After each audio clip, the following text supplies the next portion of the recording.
It had been 6 years since Sasha left Incheon, the shelter her old restaurant boss had told her about. They'd taken her in when she had nothing, helped her give birth, fed her, given her a bed. She owed them her life. Now, after saving everyone she could, she was finally going back, just to say thank you. The bus ride to the airport was long, rattling through the edges of Seoul before cutting toward the sleek, modern terminals of Incheon International. Sasha stared out the window, her reflection layered over the skyline. Life had been cruel, yes, but for the first time she felt steady. She'd survived the shame, the whispers, the fear. She wasn't that broken girl anymore.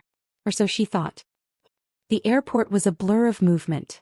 Suitcases rolling, announcements echoing, the smell of roasted coffee drifting through the air. She smiled politely at a flight attendant and clutched her worn handbag. Inside it were only two things that mattered: her baby's passport and the small thank you card she'd written for Mr. Choi, the man who'd helped her. Everything else, every piece of her old life, she'd left behind. Until she saw him. He stood near Gate 3, tall and sharply dressed, black coat draped across his broad shoulders. 3 bodyguards surrounded him, scanning the crowd with alert precision. And yet, even among the hundreds of travelers, she knew him instantly. Kuang's son. Her heart skipped, then slammed hard, too fast, too loud. It couldn't be. Not here. Not now. Her pulse roared in her ears as she instinctively turned away, clutching her kids protectively. No, no, no, no. She ducked behind a column, her breath shaking. After 6 years of silence, after swearing she would never see him again, he was right there, alive, unchanged, terrifyingly beautiful. Kuang Sun's gaze swept the airport lazily, at least that's how it looked to others. But his instincts were razor-sharp. He felt it, that flicker, that strange jolt in the air. A familiar presence. He shifted slightly, his eyes narrowing. "Boss?" one of his guards asked. "Someone's watching," Kuang Sun murmured. The man scanned the crowd. "Which direction?" "Not sure," Kuang Sun said, scanning faces. Then he froze. A flash of brown skin, a scarf he'd once seen tangled in his sheets, eyes wide with fear. It was her. For a second, his heart stopped, an unfamiliar ache hitting him like a blade between the ribs. Sasha tried to move, tried to breathe, but her legs refused. Her stomach twisted. What if he saw her? What if he saw her kids? He'd know immediately. The resemblance was undeniable. The eyes, the jawline. He had to get out. Her mind screamed move. And finally her feet obeyed. She turned, pushing through the crowd toward the exit. But Kuang Sun had already noticed her sudden movement. "Wait," he ordered his men, his voice low and sharp. The guards stopped instantly. "Sir." "That woman." His tone darkened. "The one in the beige coat. Find her." He didn't know what he expected. Anger, maybe, or satisfaction at finding the woman who'd disappeared like smoke. But what he felt was chaos, wild and raw. Because she wasn't alone. There were kids beside her. Sasha's hands trembled as she fumbled for her bus card near the exit. Her mind raced, she could vanish again. Just one bus and she'd be gone before he reached her. She looked over her shoulder. Through the sea of people she saw him. He was moving now. Calm, steady, purposeful. The crowd seemed to part for him without him even asking. Their eyes met. For a split second the world stopped. His expression flickered. Disbelief first, then something else. Something dangerous. She turned and ran. "Sasha." The sound of her name, his voice, hit her like a shockwave. She kept running, weaving between luggage carts and travelers. People shouted as she brushed past, nearly stumbling. Her breath came in ragged bursts. Behind her, Kuang Sun's men tried to follow, but the crowd swallowed them. "Sasha, stop." His voice thundered again, closer this time. She spun around a corner and pressed her back to the wall, clutching her baby tight. "He can't find you. He can't find you." Kuang Sun slammed his foot against the door in frustration, the sound echoing through the terminal hallway. He'd lost her. One moment she was there, with those kids, and the next, gone. His pulse thundered in his ears as he dragged a hand through his hair, breathing hard. A few moments later, Juni came sprinting toward him, sweat beading his forehead. He stopped a few feet away, chest heaving. "Boss, we've lost her." Kuang Sun's eyes snapped up, sharp and furious. In 2 strides he grabbed Juni by the collar and yanked him close. "And you dare bring that news to me?" he hissed, voice low but deadly. "Sorry boss," Juni stammered, head bowed. "I deserve to be punished." Kuang released him with a rough shove and turned away, jaw clenched so tight it hurt. Without another word he stormed toward the car, his steps hard and fast. The bodyguards quickly fell in line behind him as he climbed in, slamming the door shut. The engine roared to life, but inside, all he could see was her face. No other beautiful in the country could wipe off her face from his memory. Kuang jaw worked as he stared out at the tarmac, voice a low rumble. "What if I just kidnap her?" he muttered, more to himself than anyone, until Juni, who'd been standing a step behind, straightened at the words. Kuang turned, eyes dark. "What do you think, Juni? Good idea?" he asked, fingers tightening into a fist at his side. Juni cleared his throat, keeping his expression neutral. "Whatever you choose, boss," he said at first, then met Kuang's gaze. "But you asked for my honest opinion." He paused, choosing each word. "If you want the truth, I don't think Sasha is the right choice. Follow your father's plans." Kuang's stare didn't flicker. The silence stretched, heavy and cold, before he finally let out a short, humorless laugh and turned back to the window, the idea still burning behind his eyes. Juni thought he was making a solid point, but what Kuang said next froze the words in his throat. "Get out of the car," Kuang ordered, voice low but dangerous. Juni blinked. "Beep, boss." "I said get out." Kuang's tone cracked through the air like a whip. The driver's eyes darted up to the rearview mirror, but no one dared to speak.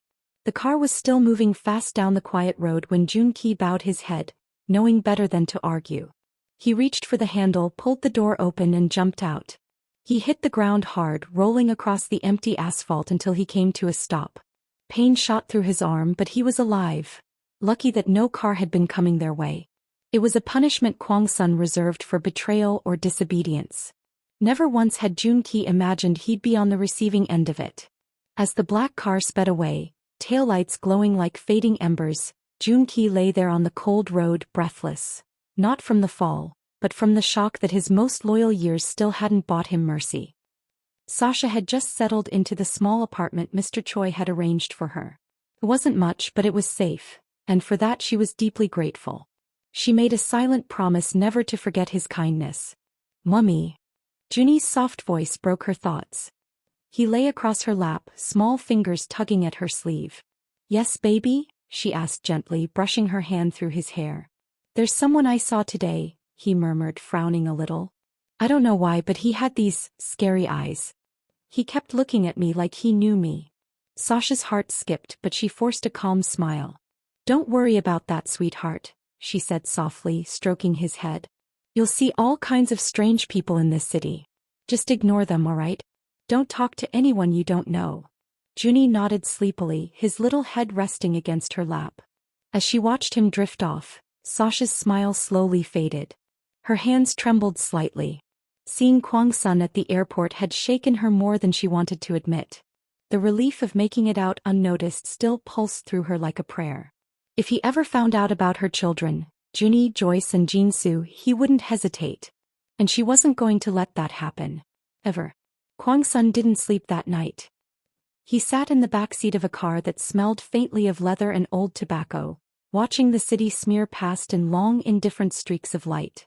The engine's hum was a low metronome to something his pride refused to name.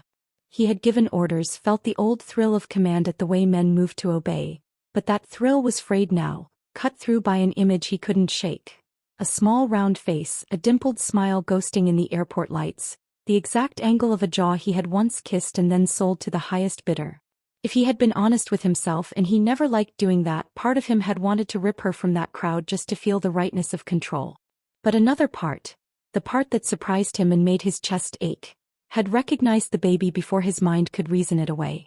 A child belonged to no one, yet you felt the weight of him as surely as you felt the weight of a war wound. That weight had a way of making orders sound hollow. He parked 3 blocks from the apartment Mr. Choi had arranged. It was a modest building, anonymous. A place a single mother could vanish into if she had to. Kuang sat and watched its thin windows for a long time, willing a face he both hated and could not forget to appear. He had asked for a straightforward report. Find Sasha, bring her to me. The men who answered his command were good, but loyalty had been rubbed out of one of them tonight. Juni lay on the asphalt because he had told him he'd failed. The message there was simple. Failure had a price. And yet Kuang left Juni on the side of the road as if to remind himself that rulers used fear, not only to break others but to keep themselves anchored. He unclenched his fist and let it fall into his lap. Outside, a streetlight buzzed and spilled jaundiced light across the sidewalk. Someone inside the building laughed, a thin hollow sound that made the hair along his neck rise. It could have been nothing. It might have been everything. He did not want to be the man who hauled a woman and her child into the back of a car and called it justice. He did not want to be the man who, 2 years on, still chased ghosts of a night that had no right to follow him into daylight. Still he would not walk away. Quiet find, he told the driver finally, voice low. No violence. She stays untouched. Bring me sightings. Any man who comes within 3 blocks, report. If she leaves, follow at a distance. Do not confront.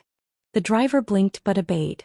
Kuang watched the building until dawn bled through the skyline, then turned the car toward the city and the work of letting his men move like shadow and rumor. Sasha slept like a woman who could not afford dreams. Her sleep was the kind punctured by alarms. A creak in the hallway, a distant bark, the whisper of someone else's footsteps. Juni slept curled against her, chest rise and fall as steady as a small boat. She had left Joyce with a cousin in a neighborhood 3 bus routes away.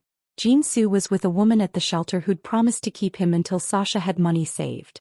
The arrangement twisted her knuckles into quick, private prayers every time she blinked awake. She opened her eyes when a soft thud sounded against the apartment door. Her heart did that prickly, untrusting thing it always did when the city made noise. She listened, another pause and then the sound of someone moving away. Sasha sat up carefully, one hand sliding beneath the blanket to where Juni's curls pressed warm to her skin. She eased him into sleep, then stood and padded to the door, barefoot and small against the thin frame. She pressed her ear to it. There was nothing but the building's breathing. Outside in the dim hall, a pair of shoes scraped and then moved on. Someone had been here, only a few minutes, careful, not trying to be heard. Her mouth went dry. There were 1,000 reasons why someone might pass her door. There were 100 that made her want to run. She padded back to the small table and squinted at the single lamp. Papers lay in a neat pile. Mr. Choi had left stamps and a receipt and a phone number covered in neat Korean characters. On the top of the stack, folded once, was a note he had written earlier. If you need anything, come. Don't be brave alone. Beneath it, a heavy black envelope sat like a coal. Sasha had not seen it before. Her name wasn't on it. For a beat she considered leaving it alone. Curiosity had been costly once. But then she slid a finger under the flap and lifted. Inside there was no letter. Only a single photograph, glossy and new. A snapshot from the airport, taken from across the gate. It showed a crowd of backs and shoulders. In the middle, small and almost lost, was the figure of a woman in a beige coat, a child strapped to her chest. Someone had circled that part of the frame in red ink. On the back of the photograph, in script she knew like a brand, were 2 words. Watchful. Hey. Sasha's throat closed. Her first impulse was fury, how dare he, but the fury held a tremor. Her mind shot to Juni's small face in the photograph and then to the 3 names she could not let fall into anyone's mouth. She folded the photo back beneath the envelope and tucked the receipt into her pocket. Outside, someone leaned against the car, the night settling into patient, rewatchful stillness. Kuang watched the building too, hands in his pockets like a man trying to keep warm against his own regrets. He had sent the photograph to her, because he could not bear not to know, because the world would be simpler if he set every small thing back in order. But ordering the photograph also meant admitting to seeing. Seeing meant he could not pretend she'd never existed. He did not know what would come next. He only knew he would not, could not, let her be taken by other men. Not yet. Not if he could help it. Not now that he had tasted what the absence of control felt like. A hollow as big as a name. He leaned his head against cool glass and closed his eyes. Somewhere inside the building a child breathed. He wished, with an honesty that surprised him, that it was his hand that cradled that small head. The first time it happened she thought it was coincidence. Sasha had taken the kids to the small playground behind the apartment complex. Nothing fancy, just a few swings and a rusted slide that squeaked each time they went down. Their sound so pure it could melt steel, and for a moment she forgot everything else. Until she felt it, that burn at the back of her neck. Someone was watching. She turned slowly. At first all she saw were mothers chatting, old men feeding pigeons, a delivery truck rumbling by the curb. Then across the street, a man in a black coat leaned against a silver car, phone in hand. He wasn't looking at her directly, not yet, but her stomach knew before her mind did. Kuang's son. Her breath caught. He was standing there like a shadow that refused to fade, calm, composed, terrifyingly patient. She looked away fast. "Come on, sweethearts," she called, voice too high. "Time to go." "But Mama." "Yow." She scooped Joyce up, her small legs kicking, and hurried out through the back path that led between the laundry lines. When she looked again, he was gone. She told herself she'd imagined it. Maybe it was just someone who looked like him. Seoul was full of men in black coats. Right? But the next day it happened again. The supermarket was crowded, aisles packed with noise and color. Sasha pushed the cart quickly, Juni sitting in the front seat, happily chewing on a rice cracker. She just needed milk, rice, diapers, the usual things that kept their life quietly functioning. She reached for a packet of baby wipes when a deep voice behind her said softly, "Still buying the same brand." The world dropped out from under her feet. Her fingers froze on the shelf, her breath stilled, and for one wild second she hoped she'd misheard. But then she turned and he was there. Kuang's son. Dark. Devastating. The same sharp eyes, same poised menace that once made her tremble. Only now the edges were smoother, quieter. More dangerous. He stood barely 2 feet away, one hand resting in his pocket, the other holding a basket he clearly didn't need. His expression was unreadable. "Hi, Sasha." His voice came low, calm, too calm. Her pulse stuttered, panic tightening her throat. "What are you doing here?" she hissed, keeping her voice low so the people nearby wouldn't turn. "I could ask you the same thing," he murmured, gaze sliding to Juni. The little boy blinked up at him, a cracker frozen halfway to his mouth.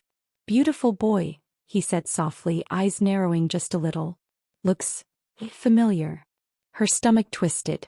"Thank you," she managed, clutching Juni's hand and trying to move past him, but he stepped right in front of her. "Any problem?" she asked, forcing a small, tight smile, but her voice trembled. He didn't answer at first, just stared. Then, "Who's the father of the kids?" Her heart dropped. The question hit like ice. "That's personal," she said quickly, glancing around as heat crawled up her neck. "I don't want to share any details with you." His brow lifted slightly. "You're the woman I saw at the airport, right? The one with 3 kids." She froze. The noise of the supermarket faded behind the pounding in her ears. He'd seen her. Sasha swallowed hard, unable to speak. Kwangsun's eyes darkened as he stepped closer, his shadow brushing over her. "Don't lie to me," he said, voice dropping, rough and low enough that only she could hear. A few people nearby turned, curious at the tension between them, and Sasha's grip on Juni's hand tightened. "You don't want to say anything, right? I'll see you later. Don't even think about running, I'll find you," he warned, voice low and hard. He turned on his heel and walked away, coat brushing past shoppers, leaving her frozen in the middle of the aisle, fingers white around Juni's small hand. Kwangsun paused at the end of the row, eyes still fixed on her. He called over his shoulder, "June, look into Sasha's children. Tell me if any of them are mine." His words were clipped, every syllable controlled, jaw tight as he watched her shoulders tighten, and she hurried off. A few days later Junki came back, face closed, the answer flat and quiet. The kids weren't his. Kwangsun felt a cold punch in his chest, something raw and disappointed, but he didn't let it show. He pushed a slow breath through his teeth, set his jaw and let a small, dangerous smile touch his lips. "That doesn't change anything," he said, voice steady. "I'm not stopping." He straightened, palms clenched at his sides, and walked away, already planning his next move. Sasha barely slept. Every knock, every sound made her flinch. She double-checked the locks twice, kept her phone in her hand, but dread still crawled under her skin. She wasn't sure what scared her more, the fact that he'd found her, or that part of her still felt that same pull. The one she thought she'd killed the night she walked out. At dawn, a soft tap sounded on the door. Her blood ran cold. She moved quietly to the peephole. Nothing. Just the empty hallway. Then came the second sound, a child's laugh from outside the window. Sasha rushed to the curtain and froze. Juni was standing outside the building, still in his pajamas, giggling, and standing right beside him holding a small paper bag of pastries was Kuang's son. Her heart slammed so hard it hurt. She ran out the door barefoot, every step a blur until she reached them. "Don't you touch him," she snapped, grabbing Juni into her arms. Kuang's son didn't flinch. "Relax," he said softly. "He was outside alone. I brought him back. I told you to stay away." "And I told you," he said, voice calm but steel-edged. "I can't." Their eyes locked, fury, fear, longing, everything unsaid burning between them. He stepped closer, lowering his voice until only she could hear. "Why are you so hell-bent on avoiding me?" Or, his gaze lingered on her trembling lips. "Are you hiding something?" The quiet weight in his tone made her heart sink. Sasha swallowed hard, words dying in her throat. He didn't wait for an answer. Turning sharply, he walked away, the morning light glinting off his black coat as it swayed behind him. She stood there, shaking, watching him fade into the crowd until he was gone. For a while she thought it was over. Days later she sat in the living room with Joyce, the TV humming in the background. A breaking news headline flashed across the screen: Beck Mafia. The anchor's voice carried weight and fear as they spoke about how the group was becoming untouchable, powerful enough to sway the government. Then the camera shifted and Kuang's son's face appeared on the screen. Sasha's breath caught. Before she could move, the kid started giggling and pointing at the television. "Look, Mom. That's Kuang's son." Joyce laughed. "Looks like Juni's best friend is a celebrity." Sasha blinked, confused. "What do you mean by that?" Joyce shrugged. "Didn't you know?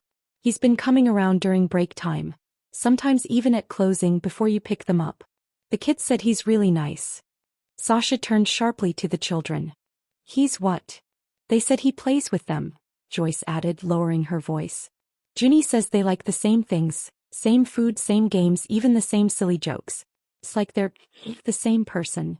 A slow heat crawled up Sasha's neck, anger flickering beneath her skin. Her heart thudded in disbelief and fury. How had she missed all of it? The visits, the smiles, the quiet moments he'd stolen from her children. Was he already getting close to the truth? Why couldn't he just leave her alone? Meanwhile, Kuang's son had his own storm to face. His father wouldn't stop pushing, calling, demanding, reminding him that as the heir to the Beck Mafia, he wasn't just a son but the future head. He needed an heir of his own. Kuang's son never answered those calls. He didn't want to talk about heirs. Not yet. Not until he knew. That afternoon he waited outside the school gates, leaning casually against his car. Sunglasses on, expression unreadable. The kids' laughter floated from inside, light and innocent, a sound that almost softened him. Almost. He planned to take them to Sasha's place, maybe catch her off guard again. But this time she was already there. Sasha appeared out of nowhere, stepping in front of him before he could even move. Her eyes burned with fury and fear, voice trembling but fierce. "Why are you doing this?" she demanded, blocking his path. "Do you want me to fall on my knees so you won't kill them for me? Because that's the only reason you're doing this, right? To find out if they're your kids and then kill them if they are." Her voice cracked, raw and shaking. "I'm sorry to disappoint you, but they're not your kids. They never were and they never will be." Kuang's son froze, taken aback by her outburst. He hadn't expected her to be here this early. He'd noticed she usually came 20 minutes late. For a moment, the silence between them hung heavy, filled with everything neither of them wanted to admit. He scoffed, shoving his hands into his pockets, a faint smirk tugging at his lips. Sasha turned, thinking she'd had the last word, but his voice stopped her cold. "First of all, Sasha," he said, tone calm but sharp, "I never assumed they were my kids. And second," he stepped forward, his shoes scraping the pavement, "even if they were, why would I want to kill them?" She spun back around, eyes blazing. "Aren't you Mafia? Haven't you done the same thing to other women you've gotten pregnant? You destroy lives, Kuang's son. Do you even know how inhumane that is?" His jaw clenched, anger flashing in his eyes. "I've never impregnated any woman in my life," he snapped, voice rising before he caught himself. "Where did you get that stupid information from?" The sharpness in his tone made her flinch. His anger wasn't wild, It was tight, controlled, but real. She could see it in the way his fists flexed in his pockets, the way his chest heaved like he was holding back more than words. Sasha's throat went dry. She couldn't tell if he was telling the truth or playing her like he always did. He stared at her for a long second, his expression unreadable. Then his voice dropped, softer but heavy. "So, the kids are truly mine." Before she could speak, a small familiar voice came from behind her. "Mommy." Sasha froze. Her heart lurched as the sound of tiny footsteps hurried closer. "Mommy!" Jinsu shouted, clutching her hand. "Isn't that Juni's friend?" Before she could answer, Juni's eyes lit up. "Uncle Sue," he squealed and dashed forward. Kwang-sun's expression softened instantly. The hard edges in his face eased as he crouched and caught the boy in his arms, lifting him with surprising ease. A small, unguarded smile touched his lips, something Sasha had never seen before. "Mummy." Juni giggled, twisting in his arms to look back at her. "I want to introduce you to my friend, Uncle Sue. He's a nice person and he's also single." Sasha's breath caught. Heat rushed to her cheeks as a few nearby parents turned, smiling at the innocent comment. She forced a strained laugh, wishing the ground would swallow her whole. The sight of her son clinging to Kwang-sun's neck sent a strange mix of panic and shame curling in her chest, but she couldn't bring herself to pull him away. Not here, not in front of everyone. Sasha hadn't planned to end up at a restaurant with him. But the kids were hungry, really hungry, and after endless pleading she gave in. Now they sat at a small corner table, the kids eating happily while she picked at her food, trying hard not to meet Kwang-sun's gaze across the table. Her grip on the fork was tight. She could feel his eyes on her, calm and steady, like he was reading every thought she tried to hide. "Mummy," Joyce said suddenly, her little voice cutting through the clatter of dishes. "Didn't you say Daddy is dead?" Sasha froze mid-bite. "Joyce. Then why don't you make Daddy sue our daddy?" Joyce asked, loud and cheerful. The words hit like a thunderclap. Heads turned. A few people at nearby tables glanced over and smiled. Someone even walked past and said, "Such a beautiful couple." Sasha's face burned. She wanted to sink into her chair and disappear. Kwang-sun, on the other hand, looked completely at ease, almost amused. "No, honey," Sasha said quickly, forcing a smile. "He can't. He is married." "Huh." Kwang-sun's voice broke in, sharp and smooth at once. He raised an eyebrow, a small smirk curving his lips. "I'm not married." Sasha clenched her fists under the table, teeth pressing into her lip as her pulse quickened. "Mummy, why would you lie?" Jinsu chimed in innocently, eyes wide. "I promise you, Uncle Sue is a nice person. He'd treat us all like family." Sasha's throat tightened. The kids giggled while Kwang-sun's gaze lingered on her, steady, curious, and a little too soft for her comfort. Suddenly, a chill crawled up Kwang-sun's spine. Something felt off. He paused mid-laugh, eyes narrowing slightly. The faintest sensation, like someone's gaze, pricked the back of his neck. He turned sharply, scanning the restaurant behind him. Nothing. Just waiters moving between tables, people chatting, glasses clinking. Still, his instincts didn't lie. Across the street, Juni exhaled shakily, lowering his phone. His hands trembled as he hit send. The message flew off with the photos he'd just taken. Kwang-sun with Sasha and the kids. He knew exactly how much trouble he'd be in if Kwang-sun ever found out. That night, Kwang-sun couldn't stop replaying the lunch in his mind. The sound of the kids laughing. Sasha's eyes darting anywhere but his face. The way she lied about him being married. He sat back on the balcony of his penthouse, one hand resting on the arm of the chair, the other holding a cigarette. Smoke curled lazily upward into the night. His phone lay on the table beside him, screen dim, still showing the last message he'd sent. "Did you get home safe?" No reply. The silence bothered him more than he wanted to admit. A knock sounded at the balcony door. "Boss," Juni said, stepping out and bowing slightly. Kwang-sun didn't look at him. His eyes stayed on the city lights below. "Someone had the guts to tail me today," he said quietly. "Find out who it was." Juni's stomach tightened. "Why's boss?" he murmured, lowering his gaze. He turned to leave, but Kwang-sun's voice stopped him. "Juni." Juni froze. "Where did you perform the DNA test?" The question landed like a blade to the chest. Junki's heart sank, his pulse thundering in his ears. He opened his mouth, searching for words, but before he could speak, Kuang lifted a hand and waved him off. "Forget it," he muttered, flicking ash into the night. "You may go." Junki bowed again, relief and dread mixing in his chest as he slipped back inside. Kuang exhaled slowly, eyes narrowing at the darkness beyond the balcony. Something told him he hadn't heard the last of this. Kuang refused to give up. He kept showing up at Sasha's workplace and even at her children's school, no matter how much she avoided him or showed she hated him. His persistence made Sasha start to doubt what Junki had told her 5 years ago, that Kuang killed every woman he impregnated. One evening, as they stood together on a rooftop overlooking the city, Sasha finally asked, "Why are you doing this?"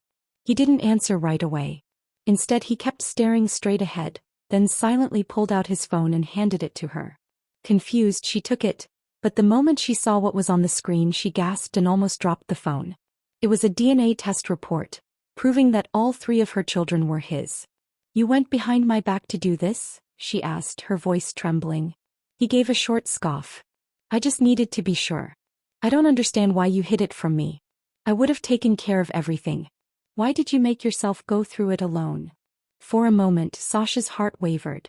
The fear and uneasiness she always felt around him began to fade away. "I actually went to your place the day I found out I was pregnant and—" Her voice trailed off, her fingers twisting nervously in her lap. Kuang gaze sharpened. "Jungi," he muttered, more to himself than to her. She nodded quickly. Yes, him. He said a lot of things that discouraged me from telling you." For a moment, silence stretched between them. Kuang lips curved into a faint, humorless smirk. "Junki," he repeated quietly, shaking his head. "He was my father's assistant before he became mine. Anything he does against my will isn't his choice, it's my father's command." Sasha's breath caught, confusion flickering across her face. "Your father?" He leaned back, eyes dark with thought. "I'm sure my father already knows," he said slowly, a bitter edge in his tone. "He must have found out I have children with a foreigner." The word foreigner hung in the air like smoke, cold, heavy, and full of everything he couldn't say out loud. Kuang wasn't stupid. He'd known for a while that Junki was playing a double game under his own roof. He was just waiting for the perfect moment to catch him red-handed. That moment was now. "You've been sending my father pictures, haven't you?" Kuang voice came calm and low, the kind that chilled the air. Junki's eyes went wide. His fingers froze over his phone. His throat bobbed as he tried to speak, but the words wouldn't come. Kuang stepped closer, gaze sharp as a blade. He plucked the phone from Junki's trembling hands. "Hey, father," Kuang said coolly, lips curving into a faint, dangerous smile. "Did you enjoy the family pictures Junki's been sending you?" Silence. The kind of silence that said more than words ever could. Junki dropped to his knees, panic flooding his face. "Boss, I'm sorry. I didn't mean to." Kuang didn't even look at him. The call ended with a sharp click. He dropped the phone to the marble floor, the sound echoing like a crack of thunder.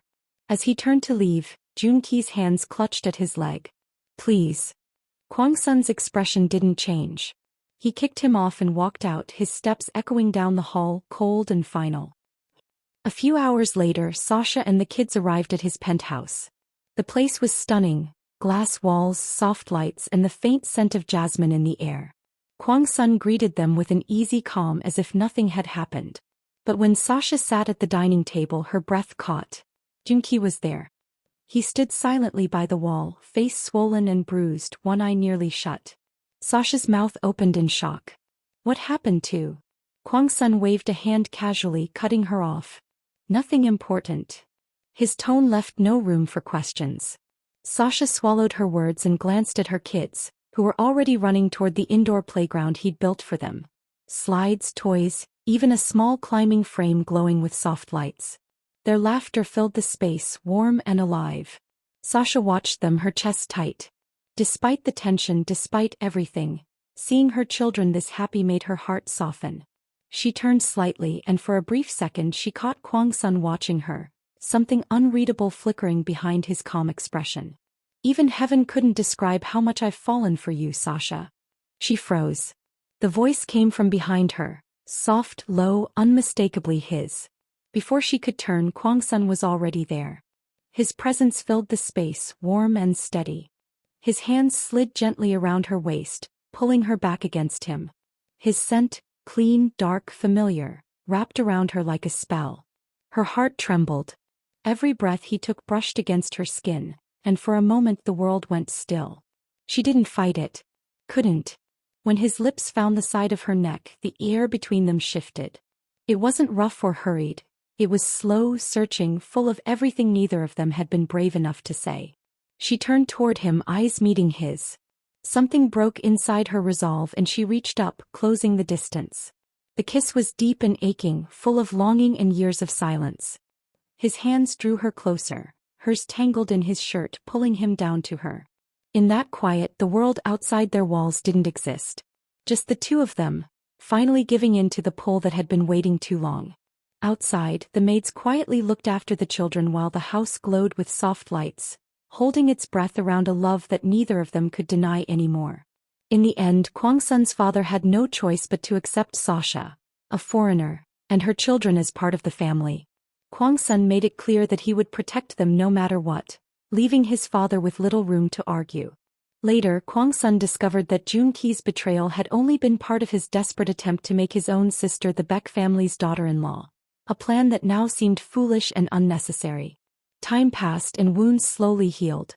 Sasha and Kwang-sun built their new life together, not just as lovers but as a family. Laughter began to fill the halls that were once cold and empty, and for the first time in a long while, peace settled over the Beck home. And that's the end of this story. Thank you so much for watching and for all your support. Don't forget to subscribe for more amazing stories and share your thoughts about this one in the comments. We'd also love to know where you're watching from.